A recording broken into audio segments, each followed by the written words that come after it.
Abra sua Bíblia em Provérbios, capítulo 3.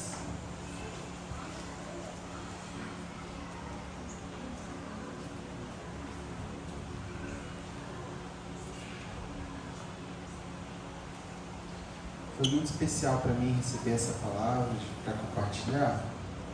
Eu queria muito que o Senhor os abençoasse como me abençoou essa semana, pensando nessa palavra.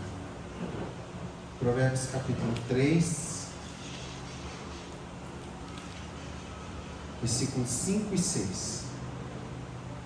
Confie no Senhor de todo o seu coração, não se apoie no seu próprio entendimento.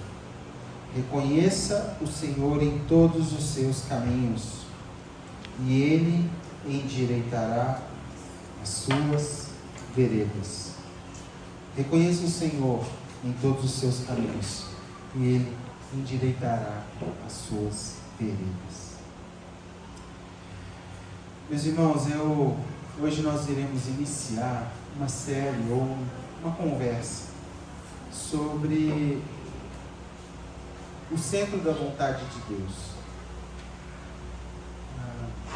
A ideia, estava conversando com o Maurício, com o André, a ideia é a gente olhar para alguns personagens da Bíblia e olhar como foi esse processo deles se aproximarem desse lugar, que tanto eu quanto você gostaríamos de viver. Esses personagens, a gente pode ter a ideia que sempre viveram lá, ou sempre tiveram consciência de estar nesse centro, mas nem sempre foi assim. Um dos objetivos nossos é olhar para essas histórias e ver elas mais próximas das nossas histórias. E a ideia é que a partir do próximo domingo a gente vai escolher personagens, pessoas das Escrituras e olhar como foi que Deus foi compartilhando com eles, quais os princípios Deus usou para os aproximar dele, né? Nós vivemos, como eu falei, dias de intensa demanda por resultado. Parece que a gente tem que produzir, né? A gente está na parede e a gente tem uma espécie de performance atrás de nós, correndo atrás de nós para que a gente performe mais. Não é difícil você encontrar pessoas que estão amarradas nesse lugar de cobrança, que vem das diversas áreas, às vezes da própria família, às vezes do trabalho, às vezes das finanças, às vezes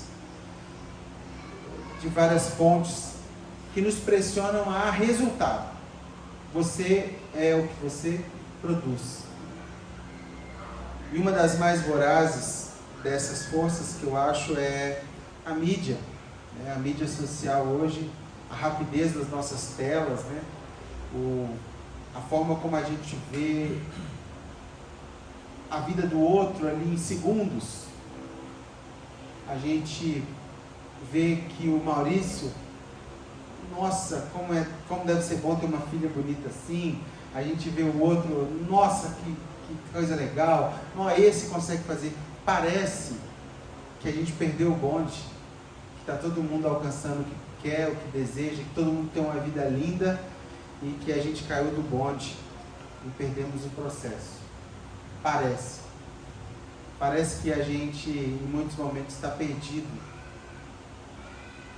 com essa sensação perigosa de estar fora do lugar onde Deus nos vê. E toda vez que isso nos ronda, essa suspeita que Deus não está conosco, há um grande risco da gente se fechar e gerar uma distância de Deus. O risco da gente se ver distante de Deus. E esse texto de Provérbios capítulo 3, ele começa dizendo, confia. E eu tenho repetido isso, que uma coisa é você saber, conhecer, e outra coisa é você confiar. São coisas diferentes. Nós podemos ter aqui no nosso meio pessoas que têm muita informação a respeito de Deus, mas quando é provado se de fato eles confiam ou não, a história muda.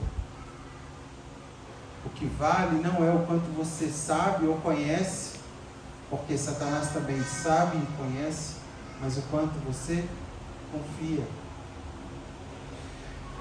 E a palavra confiar aqui é sentir-se protegido, é habitar em um lugar de graça e orientação de Deus.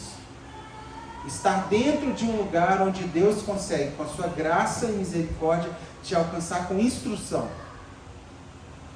Isso me chamou a atenção porque há uma fronteira muito clara que nós somos colocados quando o convite é experimentar Deus.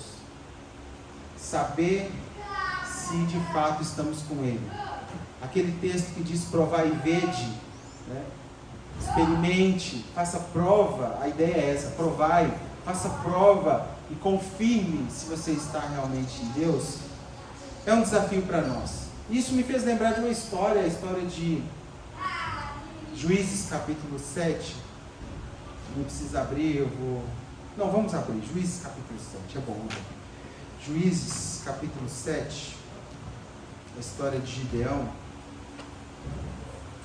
Uma coisa é conhecer, outra é confiar. Uma coisa é você fazer teologia, você ter uma formação. Outra coisa é você confiar. Juízes capítulo 7, versículo 2. Olha que testemunho, pessoal. O Senhor disse a Gideão: é demais o povo que está com você para eu entregar os midianitas nas suas mãos.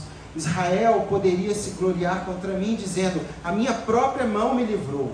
Portanto, anuncie ao povo o seguinte: quem estiver assustado e com medo, saia da região montanhosa de Gileade e volte para casa. Então 22.000 homens voltaram e 10.000 ficaram. Então o Senhor disse a Gideão: ainda é povo demais. Faça-o descer as águas e ali os provarei para você. Aquele de quem eu disser, este irá com você, esse de fato irá com você. Porém, todo aquele de quem eu disser, este não irá com você, esse não irá. Gideão fez com que os homens descessem até as águas, e então o Senhor lhe disse: todos os que lamberem a água com a língua, como faz o cachorro, esses vocês devem pôr à parte, separando-os daqueles que se ajoelharem para beber. O número dos que lamberam, levando a mão à boca, foi de 300 homens. Todos os outros que se ajoelharam para beber água, Então o Senhor disse a Gideão: com estes 300 homens que lamberam a água, eu livrarei vocês, e entregarei os midianitas nas suas mãos. Diga a todos os outros que voltem para casa. Os 300 homens pegaram as provisões e trombetas, e mandou todos os outros homens de Israel, cada um à sua tenda, porém reteve consigo os 300 homens. O arraial dos midianitas estava abaixo no vale. Naquela mesma noite o Senhor lhe disse: levanta-se e ataca o arraial, porque eu entreguei nas suas mãos.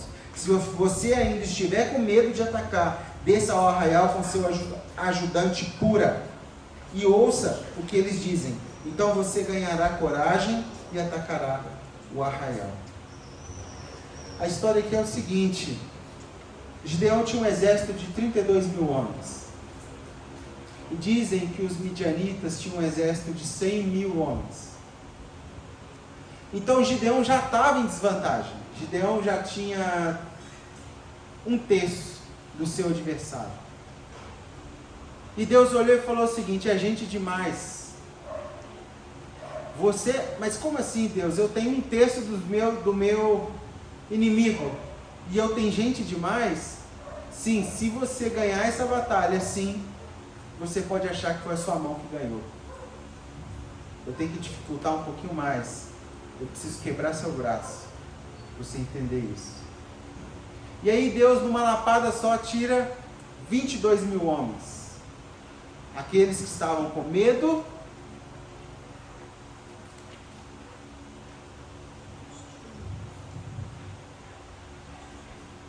e assustado. Os que tiverem assustado e com medo, pode sair. Uma coisa é conhecer, outra coisa é confiar. Quando aqueles 32 estavam parados olhando para um vale com 100 mil adversários, Deus falou: os que tiverem com medo podem sair. E aí ficou 10 mil. E aí o negócio que já estava ruim ficou um pouco pior. Ele só tinha 10% do que o seu inimigo tinha. E Deus falou assim: desce com eles para o vale, que eu vou te mostrar quem está de fato preparado para continuar com você. E eles ajoelharam. E por que essa estratégia? Porque um soldado com fuzil não dorme sem fuzil. Aqueles que lamberam como um cachorro, olhando se o inimigo aproximar, ele estava pronto, ele estava disposto. Aqueles que se relaxaram como se nada tivesse acontecendo, coloca de lado, manda eles voltar para a tenda. E naquela, 300 homens apenas. 300 homens contra 100 mil soldados. Você sabe como termina essa história? Quem sabe? Sabe quais eram as armas dos 300? Não era espada ou faca. Eram trombetas e botijos. E quando eles chegaram perto do vale dos seus inimigos, eles tocaram uma trombeta. E os próprios inimigos lutaram contra eles mesmos e se mataram. E eles assumem o terreno, a terra dos midianitas por espólio. Eles ficam com toda a riqueza, todas as armas e o terreno, com 300 homens que não precisou matar ninguém. Parece que Deus sempre tira os inconstantes. Deus sempre tira os medrosos. E valida os que estão a fim de continuar. O que a gente está compartilhando aqui são para os que tiver a fim de compartilhar, de continuar. Quem não tiver a fim de continuar, pode voltar para Israel. O convite é para quem está a fim de avançar. Os 300. Números nunca foram significativos, 300 sim. Mas você vai deixar os 32 mil por causa de 300? O número nunca foi importante para Jesus. O bom pastor deixa 99 e vai atrás de uma. E Gideão é um bom exemplo para nós, que para avançar, é melhor avançar com 300 do que com 32 mil que não sabe se quer avançar. O lugar mais seguro do mundo é o centro da vontade de Deus. Pode parecer perigoso para os 300, mas o centro da vontade de Deus era que eles estivessem lá tocando a trombeta daquela forma, e aquela trombeta causou a sua vitória. Isso para sublinhar que uma coisa é conhecer, outra coisa é confiar. Segunda coisa que eu queria sublinhar é que o versículo 6 lá de Provérbios fala: reconheça o Senhor. Reconheça que aplique o que você aprendeu na sua vida diária, cotidiana, carregando e descarregando o caminhão, dirigindo seu carro, comprando pão na padaria. Reconheça o Senhor. Aplique o Senhor no dia a dia, fazendo negócios, dando e recebendo, comprando e vendendo. Reconheça o Senhor, reconheça a presença do Senhor. Isso me lembrou do Salmo 37,5, né?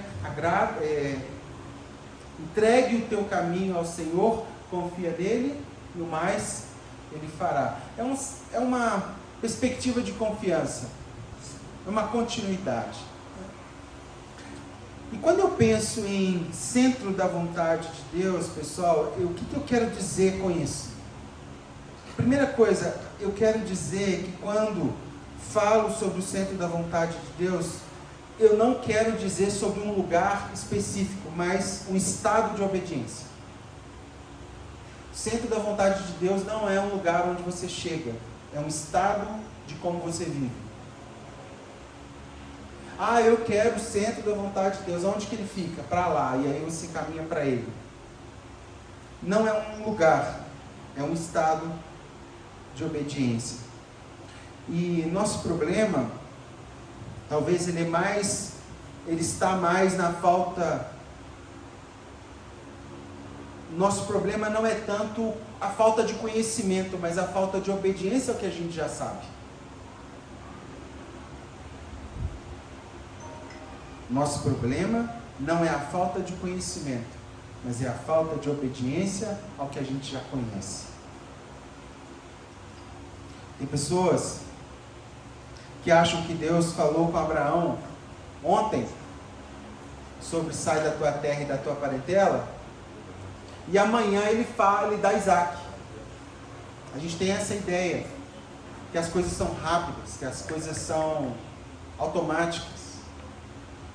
Que Deus falou ontem assim: Abraão, sai da tua terra, e hoje ele deu Isaac. Não, sabe, em Gênesis capítulo 12, sabe com quantos anos Abraão recebeu a promessa de ter descendentes? Quem sabe? –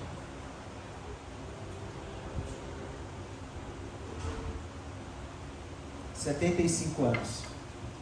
Com 75 anos ele recebe uma promessa. Com 75 anos ele é convidado a deixar sua terra e sua parentela, sua família, e ir para o deserto com toda a sua casa. 75 anos. Gênesis capítulo 12, versículo 4. Sabe com quantos anos ele recebe Isaac? Com 100 anos. De Gênesis capítulo 12 a Gênesis capítulo 22, há um período de 10 anos. Em 10 capítulos, 10 anos. E a gente quer que as coisas aconteçam? Não é assim. De Gênesis capítulo 12 a Gênesis capítulo 22, 10 anos. 10 anos gerando uma promessa. 10 anos colocando assim: Deus, se for da tua vontade, eu estou aqui. Andando em obediência. Gente, você acha que foi fácil para Abraão? Esposa, camelos, comida, riquezas,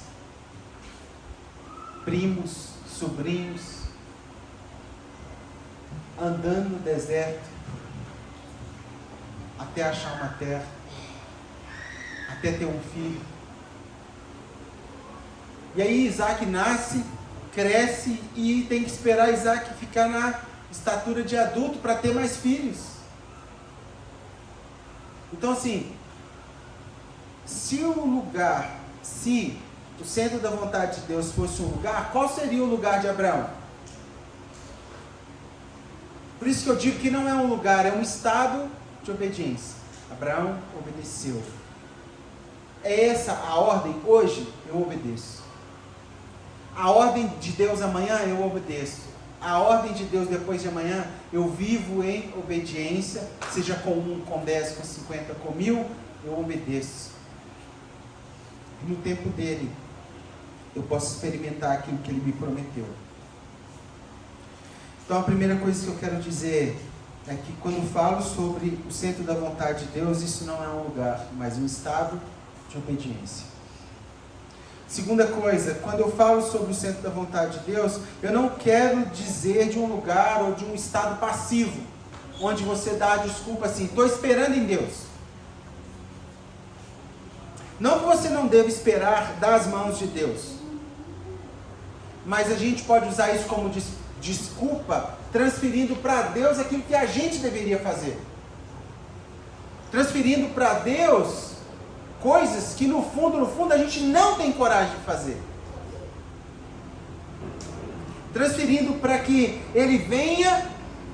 Como é que o crente lida com isso? Quando Deus precisa saber da vontade de Deus, como é que ele lida? Ele ora, ele jejua, ele consagra, ele faz campanha, não é isso? E muitas vezes isso funciona. Deus aparece no sonho com o anjo, manda o anjo, Deus escreve na parede, Deus manda o jumento, a mula, falar, não é isso? Se você está indo para o caminho errado, Ele manda uma baleia lá te comer e te levar para onde Ele queria que você fosse. Às vezes funciona, mas e quando não funciona? Me explica. Como que eu descubro a vontade de Deus? E quando não funciona? E quando você ora e Deus não fala nada? Você fica paralisado na sua vidinha e fala, estou esperando em Deus. Você abre mão de propor expectativas para Deus? E isso me levou a essa consciência de, quando eu falo sobre o centro da vontade de Deus, eu não quero dizer de um lugar passivo ou de uma situação passiva, onde você não toma decisão nenhuma e não propõe o que você está vendo, não coloca diante de Deus o que você está vendo. Pelo contrário, nós temos que tomar decisões. Nós precisamos fazer escolhas. Nós temos que decidir. Essa ideia de deixa a vida me levar, a vida leva eu, não funciona. Para Deus, não funciona. Tá, David, mas como que eu tomo decisões? A grande questão é aprender a tomar decisões. Muitas vezes nós não sabemos como fazer. E hoje eu quero te dar algumas sugestões para você pensar. Como que a maioria dos cristãos resolvem? Quando tem algo a resolver, algo a decidir, perguntam para Deus. Se Deus responder claramente, maravilha. Mas e quando Ele não responde? Como que você toma essa decisão? Não estou dizendo que você não deve perguntar tudo para Deus. E perguntar qual é a vontade dEle sobre todas as coisas. Estou dizendo que enquanto Deus não disser claramente o que você tem que fazer, isso não significa que você não deve fazer nada. Você pode compartilhar possibilidades.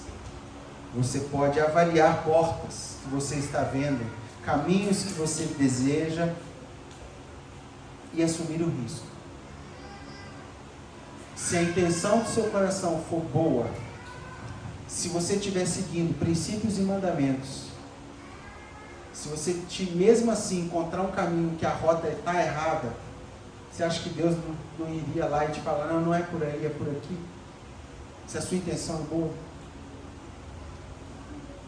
Isso eu digo porque muitas pessoas, elas ficam paralisadas nesse lugar, de nunca tomar decisão nenhuma. Se você é um privilegiado, que toda vez que você ora, Deus fala claramente, escreve na parede, glória a Deus.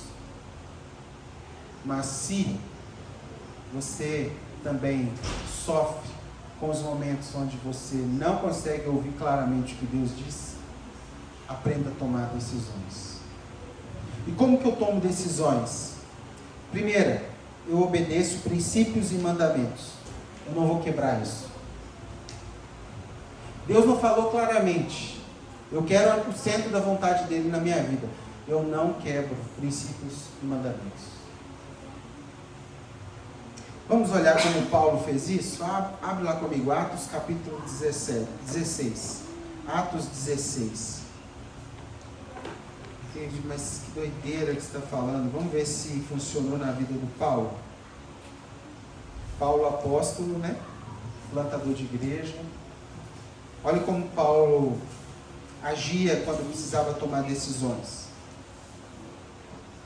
E percorreram a região frígio-gálata, tendo sido impedidos pelo Espírito Santo de pregar a palavra na província da Ásia. Chegando perto da Mísia, tentaram ir para a Bitínia, mas o Espírito de Jesus não o permitiu. E tendo contornado Mísia, foram a Troade. À noite, Paulo teve uma visão na qual um homem da Macedônia estava em pé e lhe rogava, dizendo: passe a Macedônia e ajude-nos. Assim que Paulo teve a visão, imediatamente procuramos partir para aquele destino, concluindo que Deus nos havia chamado para anunciar o Evangelho. Pessoal, aqui Paulo quer pregar em um lugar, ele quer ir inicialmente para a região frígio-gálata, Daqui a pouquinho ele quer ir para Mísia. Tentaram para ir para Bitínia, mas o Espírito de Jesus não permitiu. Então ele teve um sonho. E nesse sonho ele percebe que parece que Deus estava inclinando o coração dele para a Macedônia. Por quê? Porque ele viu um macedônio pedindo ajuda. Ele decide, ele conclui por ele mesmo, então, que deveria ir à Macedônia. Percebe que Paulo tentou aqui, não deu, tentou ali, não deu. Teve um sonho, chama os amigos e decide algo. Paulo estava tentando decidir com base em coisas ruins? Não, Paulo ia pregar o Evangelho. Ele ia pregar na plena, aqui ó, concluindo que Deus nos havia chamado para lhe anunciar o Evangelho. É uma missão boa? Boa. Tem boa intenção? Tem. Deu aqui, não deu. Deu aqui, não deu. Vai onde está aberto. Toma decisão, pô. E aí você pode falar assim, imagina a conversa de Deus para Paulo, né? Ô Paulo, se você tivesse me perguntado, eu tinha te falado que era direto para Macedônia. Você fica perdendo tempo aí. Aí Paulo viraria para ele, falaria assim, mas o que o senhor me falou antes então? Me fez perder tempo? Você está brincando com a minha cara? Não, Paulo não falaria assim. Gente, mas eu acredito que quando Deus quer algo específico de nós, Ele fala especificamente a nós. Deus não é um Deus que fica brincando com a nossa cara, entendeu? Para a gente descobrir alguma coisa, tem que fazer um esforço danado. Quando Ele quer nos falar algo, se Ele precisar, Ele fala através de uma mula. Você está vendo uma placa de trânsito, Ele muda o que está escrito na placa para você entender, se Ele quiser. Quando Ele não faz isso, fica claro para nós, dá o direito a nós escolher algo a fazer diante dele, com base em quem ele é, com base nos princípios dele e naquilo que ele nos pediu para fazer. Imagina um pai, quem é que já escondeu o brinquedo do seu filho para achar? Sabe aqueles que a gente faz as pegadinhas? Esconde lá o ovo de Páscoa, né? Aí você fala, que pai que esconde isso do filho, não querendo que o filho encontre? Existe? Não, o pai quer que o filho saiba o caminho. Você acha que Deus, se Ele quiser te falar algo especificamente, Ele não vai te falar? Se Deus quiser, Ele dá um jeito. Ele manda um anjo, como Ele mandou para falar com Maria.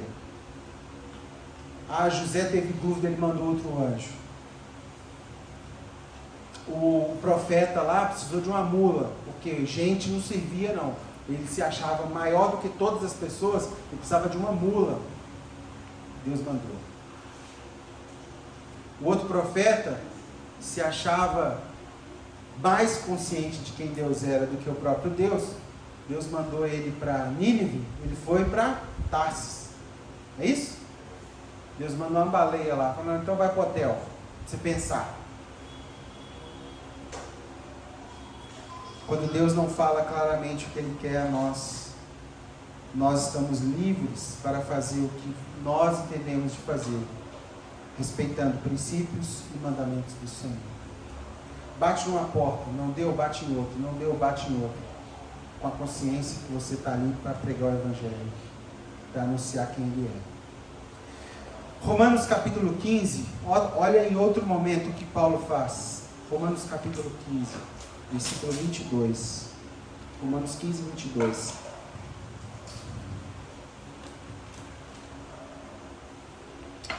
Essa foi a razão porque também muitas vezes fui impedido de visitá-los, mas agora, não tendo mais campo de atividade nessas regiões, desejando há muitos anos visitá-los, penso em fazê-lo quando a viagem para a Espanha. Pois espero que de passagem eu possa vê-los e que vocês me encaminhem para lá depois de haver primeiro desfrutado um pouco a companhia de vocês, mas agora estou de partida para Jerusalém a serviço dos santos, porque a Macedônia e a Acaia resolveram levantar uma coleta em benefício dos pobres dentre os santos que vivem em Jerusalém. Isso lhes pareceu bem e de fato lhes são devedores. Porque se os gentios têm sido participantes dos valores espirituais dos judeus, devem também servi-los com bens materiais. Tendo, pois, concluído isto, e havendo-lhe designado este fruto, irei à Espanha, passando por aí. E bem sei que ao visitá-lo, irei na plenitude da bênção de Cristo. Sabe qual é o título desse capítulo? Os planos de Paulo. Paulo fazia planos. Sabe por que Paulo podia fazer plano? Porque ele tinha plena consciência da bênção de Cristo. Como é que eu acho o centro da vontade de Deus? Deus pode te falar. E se ele não te falar, você pode tentar. Não significa que você deve ficar quietinho, transferindo para Deus que você só aceita dar um passo se ele escrever na parede. Se o dedo de Deus escrever na parede. Nesse trecho, tem Deus falando para Paulo para onde ele deveria ir, ou tem Paulo falando para Deus aonde ele iria? Esses dias eu estava entregando uma mesa na casa de um irmão, de um amigo, e aí eu estou lá parafusando, eu deitei no chão, estou parafusando o tampo da mesa, e ele está assim, você pode fazer isso na sua empresa, que isso aqui, faz aquilo, faz o outro. Aí eu falei assim, mas é muita coisa para uma pessoa só, um desafio todo. Estou conversando com ele isso. Ele falou assim, não, então, coloca na mão de Deus, Deus faz para você. Aí eu pus a parafusadeira no chão e falei assim, então vamos esperar Deus parafusar para nós? Aí eu precisei. Falei, olha, quando é filho pequeno, ele depende que o papai passe o lenço umedecido, dá aguinha na boca. Mas quando é filho crescido, o pai espera que você faça alguma coisa. Claro, com a consciência que ele é pai, obedecendo seus princípios, seus mandamentos. Mas você pode tomar atitude. Deve. Paulo aqui, ele fala, quero ir na Espanha, vou passar em Jerusalém, vou passar em tal lugar, e espero ver vocês, e tenho plena consciência que farei isso na presença de Cristo.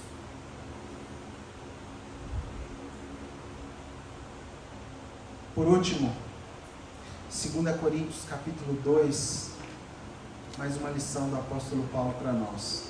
2 Coríntios 2, 12. Olha que interessante. Hein, Paulo? Imagina, você está furando a vala lá e a pessoa fala assim, Deus te ajuda. Beleza, vamos esperar aqui então. Quem dera, meu amigo. Você que não pega aquela lixada lá e fura não, para você ver. Como eu decido se devo ou não entrar numa porta? Olha o que Paulo fala. Quando cheguei a Troade para pregar o Evangelho de Cristo, vi que uma porta se havia aberto para mim no Senhor. No entanto, não tive tranquilidade no meu espírito, porque não encontrei o meu irmão Tito. Por isso, despedindo-me deles, parti para Macedônia.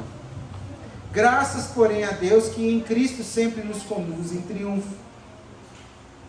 E por meio de nós manifesta a fragrância do seu conhecimento em todos os lugares.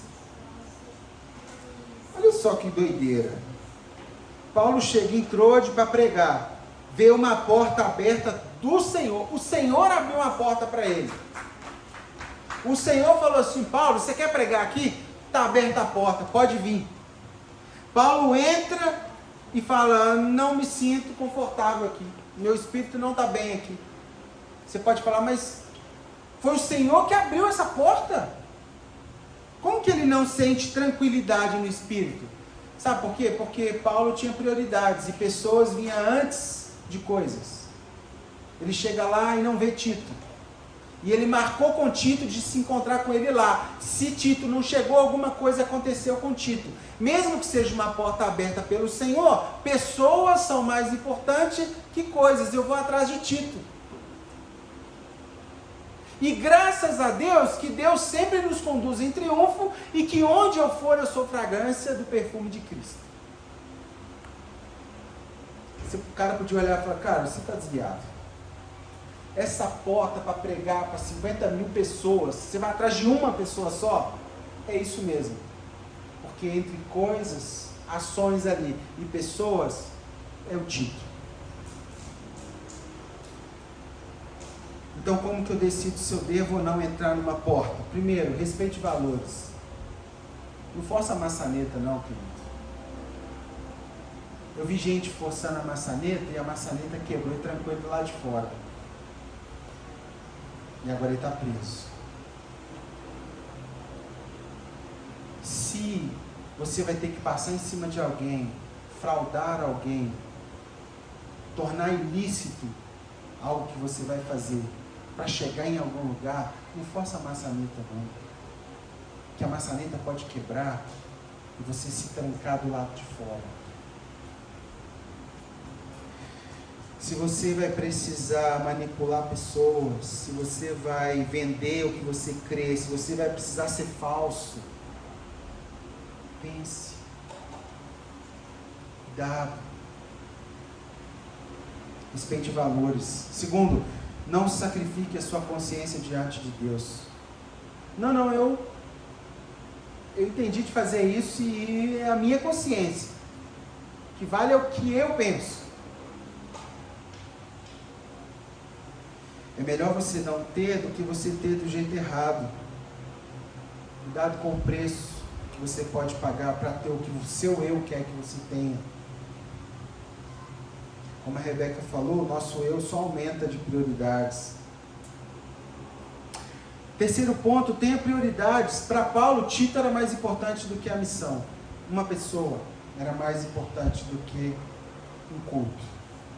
Uma pessoa. Podia ter 50 mil pessoas lá. Para ele, naquele momento, uma pessoa era mais importante. Eu já vi isso em algum lugar, você lembra? O verdadeiro pastor deixa 99 e vai atrás de uma só. Se Tito era importante para Paulo, Deus não o repreendeu por parar a missão e ir atrás de Tito. Uma pessoa. Cuidado com a coisificação da vida, com o bem-estar do eu, com a clínica do eu. Aqui a gente se sente bem, aqui é o eu, aqui o seu eu exaltado. Tenha prioridades e as pessoas vêm antes do que as coisas. E por último, aquela fala assim, não, eu tenho paz para decidir, tenho paz. Vamos ver o que está escrito lá em Colossenses capítulo 3. 3, vai comigo, por favor, 3,15. Já viu quando você fala assim, tem que tomar a decisão, a pessoa fala assim, não, eu senti paz. Tomei a decisão. Olha que paz é essa que o Paulo fala para nós, como que ela deve ser validada. Que a paz de Cristo seja o árbitro no coração, no meu coração, ou no coração de vocês? Está na terceira pessoa ou na primeira pessoa? Está na terceira do plural ou na primeira do singular? Olha, pois foi para essa paz que vocês foram chamados em um só corpo. E sejam agradecidos que a palavra de Cristo habite ricamente em vocês, instrua e aconselhe-se mutuamente em toda sabedoria, louvando a Deus com salmo, hino, cânticos espirituais, gratidão no coração. E tudo que fizeram, seja em palavra, ação, faça em nome do Senhor Jesus, dando por eles graças ao Pai. Sabe quando a pessoa fala assim, eu tenho paz, aí só ela tem paz, mas a decisão dela causa guerra em volta. Você acha que essa paz é de Deus? Sabe o que o apóstolo Paulo está falando? Que a paz que é árbitro é a paz coletiva. Você não tem direito de sentar num lugar chamado paz individual quando a ideia é corpo. Então você que toma decisões baseadas na sua própria paz, você não é corpo. Mais ou menos assim. O David decide uma coisa sozinho. Aí alguém chega para mim e fala assim, mas o que o André e o Maurício achou disso? Não, eles ficaram bolados comigo. Eles discordam totalmente, mas eu tenho paz. Tá, beleza, mas o que a Rebeca achou disso? Ela está sem conversar comigo já tem 2 semanas, mas eu tenho paz. Tá, mas e as pessoas que estão perto de você? O que elas sofrerão com essa decisão que você vai tomar, sentindo a sua paz?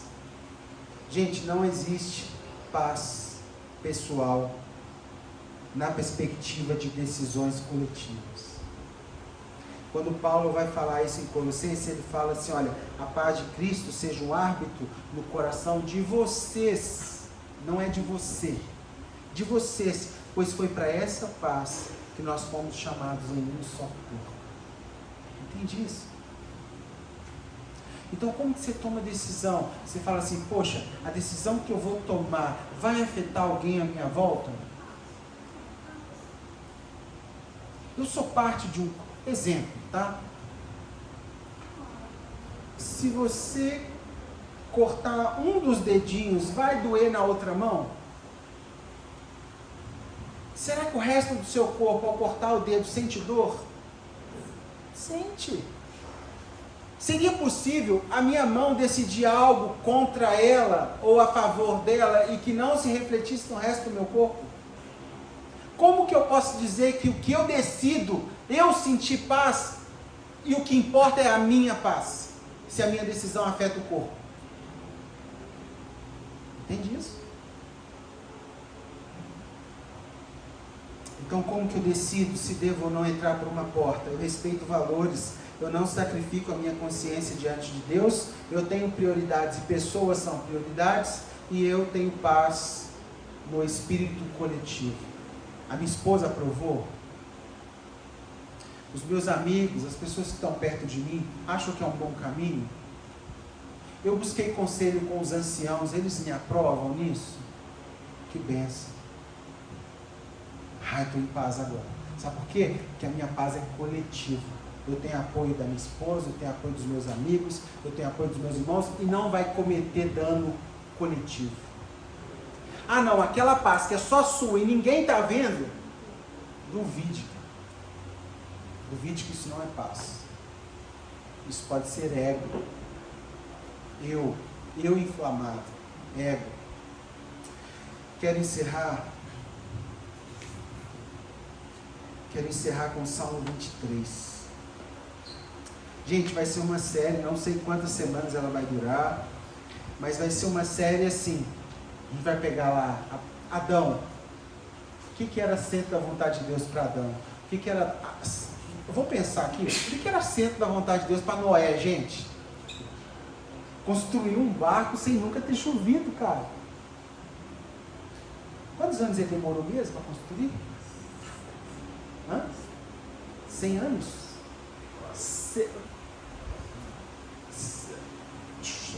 100 anos. Gente, a vontade de Deus, 100 anos. A vontade de Deus era, os outros passando e falavam, lunático, louco, tinha que internar. Doido. Aqui, olha o centro da vontade de Deus para Abraão. Lembra, Abraão, que eu te dei uma promessa de ter um filho? Lembro.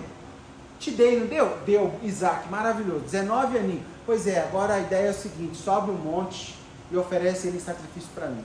Quê? Você demorou 25 anos para cumprir o que o Senhor prometeu e agora você quer que eu te... Não faz sentido. Faz sentido? Entende isso? A gente vai olhar todos eles até Apocalipse. João, vontade de Deus, centro da vontade de Deus, ilhado na ilha de Patmos, tendo uma visão. Fácil? Ele volta para contar para as pessoas assim, você está com problema de cabeça. Você está louco. Vontade de Deus para Pedro. Pisa aí. Pisa na água aí. Fácil? Então, quando a Rebeca falou isso vai nos custar, tem a ver com isso.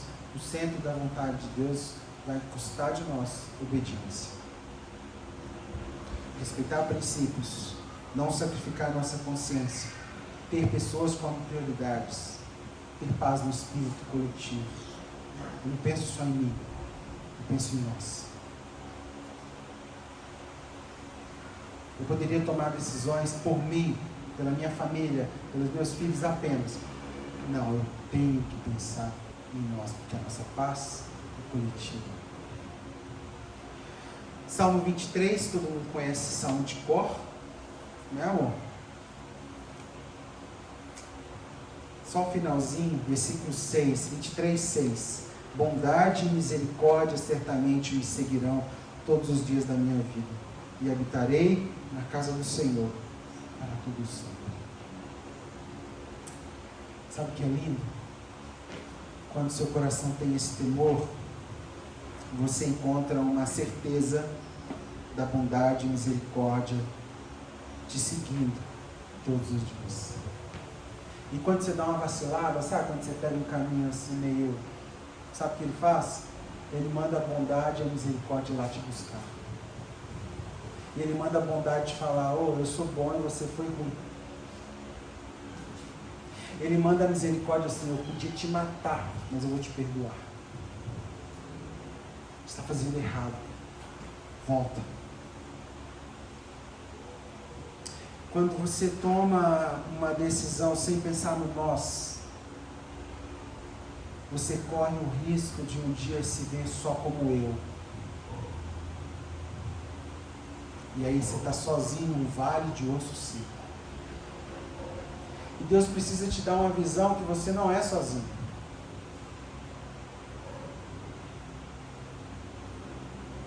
Porque o centro da vontade de Deus, esse lugar, entre aspas, de obediência, esse estado de obediência, faz muito sentido ser vivido com o outro, com ajuda, encostando, tendo boas conversas. Na última quinta-feira, o André me presenteou com o tempo da tarde dele, e aí gastamos horas conversando, falando da igreja, falando de nós, falando da nossa comunidade, mas falando dele com a família, da minha família. Depois a gente se abraçou, oramos juntos. Que presente. Aí quinta agora o Bruno volta, né, dia 1º. Já falei com ele, ó, me dá seu dia aí. Vamos orar junto. Aí falei com o Maurício ali, Maurício, ó, vê um dia aí para vir. Vê um dia lá, Lucas.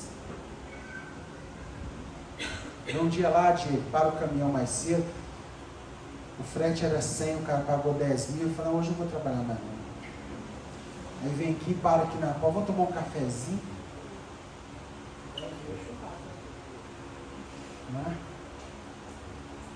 Churrasquinho passa na Augusta ali. Sabe por quê, pessoal? O centro da vontade de Deus, se existe, existe coletivamente. Quando você morrer, você não vai viver sozinho.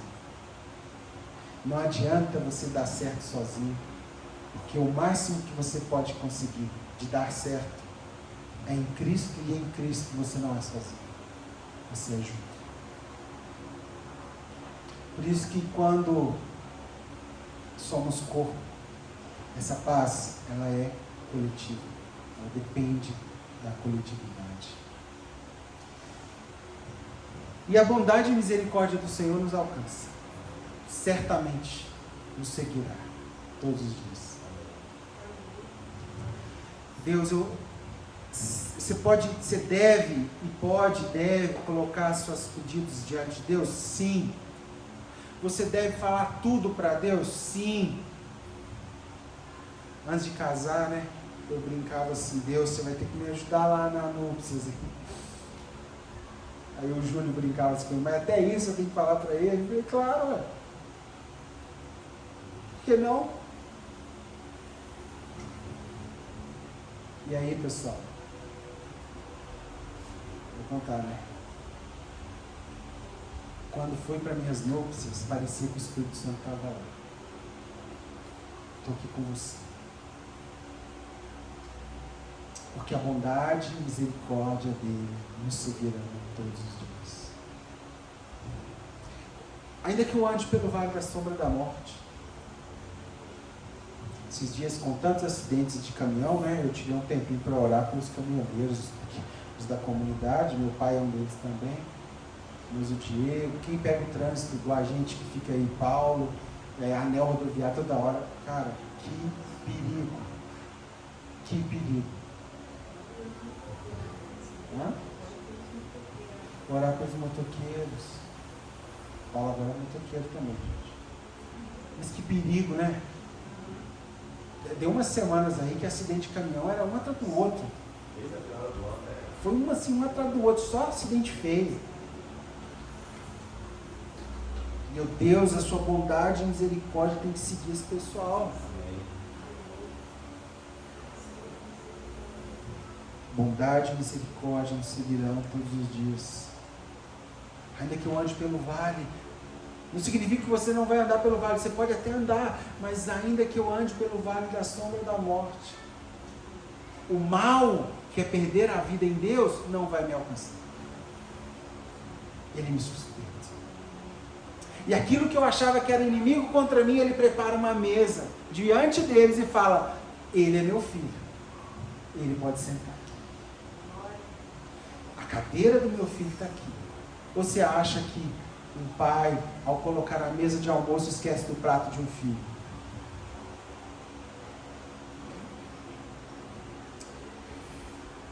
Bondade e misericórdia devem nos alcançar, e que o Senhor nos ajude a chegar a esse estado de obediência que é o centro da vontade de Deus.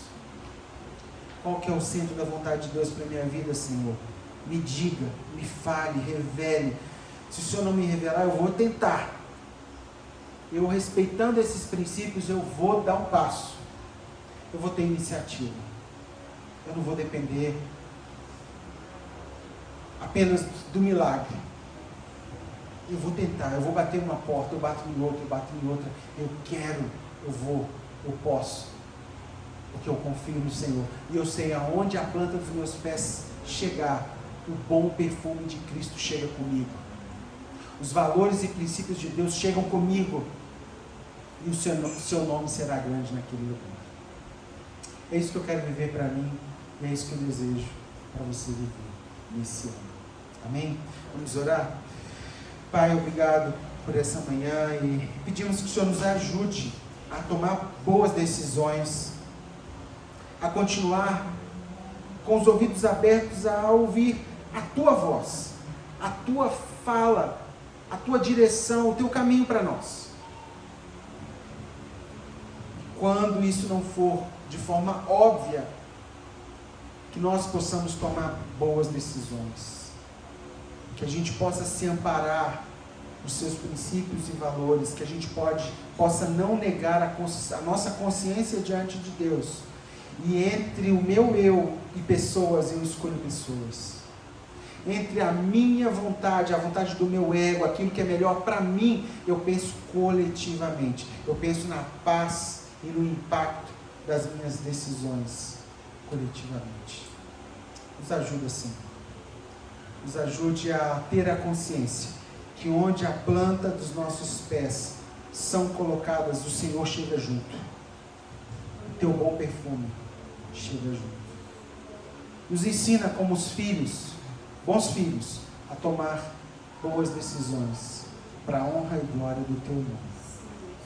No nome de Jesus. Amém?